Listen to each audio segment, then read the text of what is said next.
IVF ద్వారా అమ్మ కావాలి అవసరం ఉంది అనుకున్న వాళ్ళకి మన Meenakshi test baby centre anniversary సందర్భంగా ఫ్లాట్ 40% డిస్కౌంట్ తోటి ఐవీఎఫ్ చేసి బేబీని ఇవ్వాలనుకుంటున్నాను. సో ఈ అవకాశాన్ని ఉపయోగించుకోండి. హలో, నేను doctor Aruna Moparthi, fertility specialist, Meenakshi test baby centre, Guntur. Meenakshi test baby centre is a place where we speak and treat everything and anything about women's health.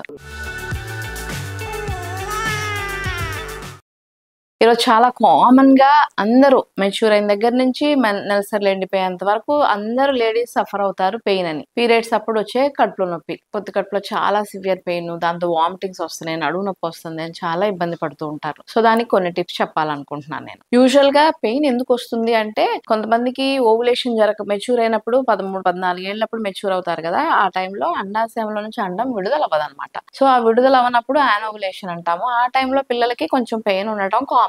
కొంతమంది కొంచెం సివియర్ గా ఉంటుంది, కొంతమందికి కొంచెం లైట్ గా ఉంటుంది. అది ఒకసారి ఒక 3-4 ఇయర్స్ అయినాక ఓవులేషన్ సెట్ ఇన్ అయినాకో, లేకపోతే ఒక ప్రెగ్నెన్సీ వచ్చి ఆ టైంలో ఓవులేషన్ అవ్వడం వల్ల అది కరెక్ట్ అయిపోతుంది. అలా కాకుండా చాలా సివియర్ పెయిన్, పీరియడ్ వచ్చిన 3-4 డేస్ అసలు ఏమీ చేయలేకపోతున్నాను, పెయిన్ తోటి వామిటింగ్స్ అవుతున్నాయి, రోజు ఒక 2-3 టాబ్లెట్లు వేసుకున్నా కూడా నొప్పి తగ్గట్లేదు అంటారు కదా, అది అబ్నార్మల్. సో ఇందాక చెప్పింది నార్మల్, ఓవులేషన్ అవ్వక ముందు వచ్చేది ఫిజియోలాజికల్, ఇది పెథలాజికల్. ఇది ఎందుకు వస్తుంది అంటే మెయిన్ గా ఒక 4-5 రీజన్స్ ఉంటాయి అంత సివియర్ పెయిన్ రావడానికి. ఫస్ట్ థింగ్ ఏంటంటే ఎండోమెట్రియోసిస్ అంటాం. ఎండోమెట్రియోసిస్ అంటే గర్భసంచి లోపల పొర, గర్భసంచిలో నుంచి పీరియడ్స్ అప్పుడు షెడ్ అవుతూ అదే గర్భసంచి బయట ట్యూబుల ద్వారాను అట్లాగా గర్భసంచి బయటికి పొట్టలో కూడా వెళ్తుంది అనమాట. సో దాని వల్ల సివియర్ పెయిన్ వస్తుంది. అదే గర్భసంచిలో పొర బయటికి వచ్చేదాంతో పాటు పీరియడ్స్ అప్పుడు గర్భసంచి గోడల్లోకి వెళ్ళిపోతుంది అన్నమాట, వాల్స్ లోకి. దాన్ని ఎడినోమయోసిస్ అంటాము. సో దాని వల్ల కూడా చాలా సివియర్ పెయిన్, చాలా హెవీ బ్లీడింగ్ వస్తుంది అనమాట. థర్డ్ ఇంపార్టెంట్ ఏంటంటే ఫైబ్రాయిడ్ గడ్డలు, గర్భసంచిలో ఒక చిన్ని గడ్డలు, ఫైబ్రాయిడ్ గడ్డలు అలాంటి ఏమన్నా ఉంటా కూడా వస్తుంది. ఇంకో ఫోర్త్ ఇంపార్టెంట్ అంటే అండాశయాల్లో గడ్డలు అనమాట. అండాశయాల్లో ఓవేరియన్ సిస్టులు అంటాము. సో వీటి వల్ల కూడా పెయిన్ ఎక్కువ వస్తుంది.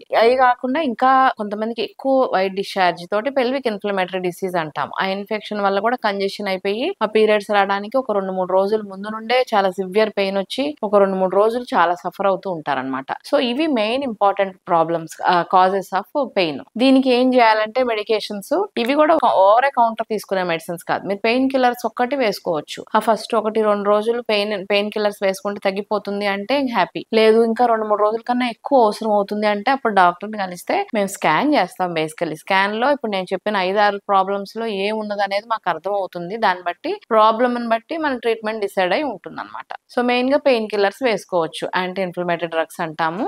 మెఫెనమిక్ యాసిడ్ గానీ ఏదైనా పెయిన్ కిల్లర్స్ పీరియడ్ వచ్చిన ఫస్ట్ 2 days వేసేసుకోవచ్చు. లేదు మనకి ఏమైనా వైట్ డిశ్చార్జ్ ఎక్కువ ఉండి ఇన్ఫెక్షన్ అని తెలిసింది అనుకోండి, అప్పుడు ఒక కోర్స్ ఆఫ్ యాంటీబయాటిక్స్ డాక్టర్ పర్యవేక్షణలో తీసుకోవడం వల్ల పెయిన్ కంట్రోల్ అవుతుంది. కాదు ఎండోమెట్రియోసిస్ కానీ ఎడినోమయోసిస్ కానీ అలాంటివి ఉన్నాయంటే ఆ అబ్నార్మల్ గా ఉన్న గర్భసంచి లోపల ఎండోమెట్రియల్ పొర షెడ్ అయిపోయిన దాన్ని కొంచెం ష్రింక్ అయ్యి ఆ పెయిన్ తగ్గించడం కోసం ప్రొజెస్ట్రాన్ టాబ్లెట్స్ వాడుకోవచ్చు. లేదు ఎడినోమయోసిస్ సివియర్ గా ఉంది అంటే మెరీనా అని ఒక ప్రొజెస్ట్రాన్ రోజు వేసుకునే టాబ్లెట్లు రోజు వేసుకోవడం కష్టంగా ఉంటుంది కాబట్టి గర్భసంచిలో నుంచి హార్మోన్ రిలీజ్ అవుతూ ఉంటుంది అనమాట. కాబట్టి ఇలాంటిది అది ప్రొజెస్ట్రాన్ రిలీజింగ్ ది, అది గర్భసంచి లోపల వేసేసుకోవటం వల్ల ఈ ఎడినోమయోసిస్ సమస్య చాలా వరకు తగ్గుతుంది. ఇంకా పెద్ద గడ్డలు ఉన్నాయి అంటే అప్పుడు దాన్ని ఆపరేషన్ చేసి ఫైబ్రాయిడ్ తీసేయటమో, లేకపోతే గర్భసంచిలో అండాశయంలో ఉన్న గడ్డలు తీసేయటమో చేసేయచ్చు. ఇవి కాకుండా ఒక 4-5 వంటింటి చిట్కాలు మీరు చేసుకునే చెప్తాను. నేను ఇప్పుడు చెప్పినన్ని హాస్పిటల్కి వస్తే నేను చేసే ట్రీట్మెంట్ చెప్పాను. సో ఇంట్లో మీరు ఏం చేసుకోవచ్చు అంటే, ఆ ఫస్ట్ 2-3 రోజులు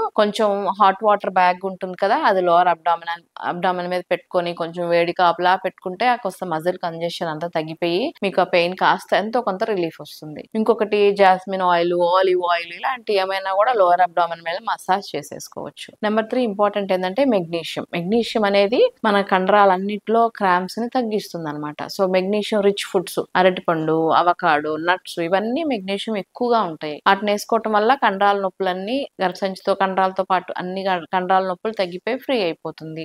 లేదు ఇది తీసుకున్నా తగ్గట్లేదంటే మెగ్నీషియం టాబ్లెట్స్ దొరుకుతాయి. రోజు ఒక టాబ్లెట్ వేసేసుకుంటే కూడా ఒక ఫ్యూ మంత్స్ తగ్గిపోతుంది. ఇంకొకటి ఏంటంటే రిలాక్సేషన్. మైండ్ బాగా రిలాక్స్ చేస్తే హార్మోన్స్ అన్ని కరెక్ట్ గా రిలీజ్ అవుతాయి.